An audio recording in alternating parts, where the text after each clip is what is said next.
for our stingrays and a scatter feed for all the other fish who want to come over and eat. As I look at the screen, you're going to see some of our divers who are waiting for us. So if everyone wants to give a wave to Sophie on this side, and to Tom on that side. And if we want to ask them if they're all right, we're just going to put a thumb and a forefinger together and say, Sophie, you all right? Tom, you all right? And they're all right. The reason we don't do a thumbs up like you would ordinarily with people on land is because thumbs up means we're going to the surface. We don't want them to leave just yet, so we ask if they're okay by doing that. Before we do our feed, I just want to explain a bit of what they're wearing. Because they've got nearly 4 million litres of water in there with them, they need to have special gear. So you'll see around their waists, they've got a weight belt. In those belts, they've got pieces of lead, and that's because people are naturally quite buoyant. We would float to the surface. So they've just got those weights there to keep them down. On their backs, they've also got 2 tanks. The bigger one has about 2 hours of air in it, and the smaller one, called a pony tank, has about half an hour of air in it. It's not pure oxygen, like a lot of people think it is, but instead it's compressed air. If it was pure oxygen, then it would actually become toxic for our divers as they get deeper. If we turn around again, I'll ask them just to show you that they've also got a gauge. Now, they can have a look at that gauge, and they can check constantly to see how much oxygen they've got left.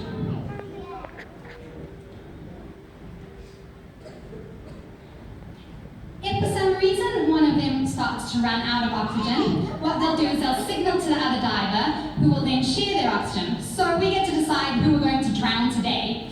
Hands up if we're going to drown Sophie.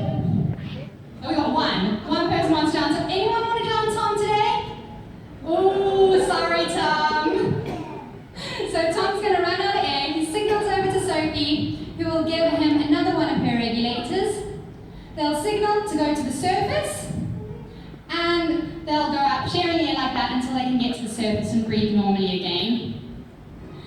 Today, we've also got Sophie being our safety diver, and that's because she's got 2 bolts with her. Tom is going to go up to the surface now and go get our food for us. If you listen very carefully, you can hear those bolts being tapped together. Those are just regular bolts that you get from a hardware shop.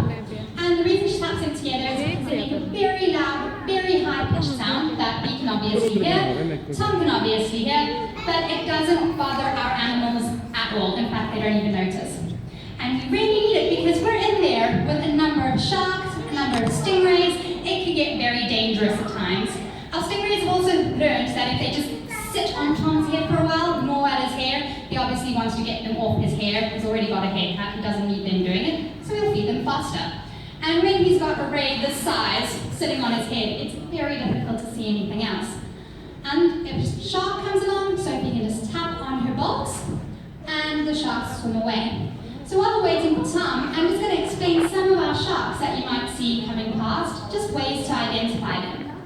The one that's just come past here, you can see very clearly those sharp teeth in his mouth, and those are our sand tiger sharks. Where I'm from, in the southern hemisphere, we call them ragged-toothed sharks or raggies. Here they are sand tigers, and all of our sand tigers are easy to spot because of those teeth that stick out. So I'm going to do a hand feed for our rays. We've got 5 rays in at the moment. 3 of them are girls, 2 of them are boys. And we do a number of feeds a day. We make sure that all of our rays get enough food. We're either going to be feeding them mackerel or whiting. They love the mackerel because it's oily fish, but because we don't want our rays getting really fat, we can't give them mackerel every day. So we tend to give them more whiting than mackerel.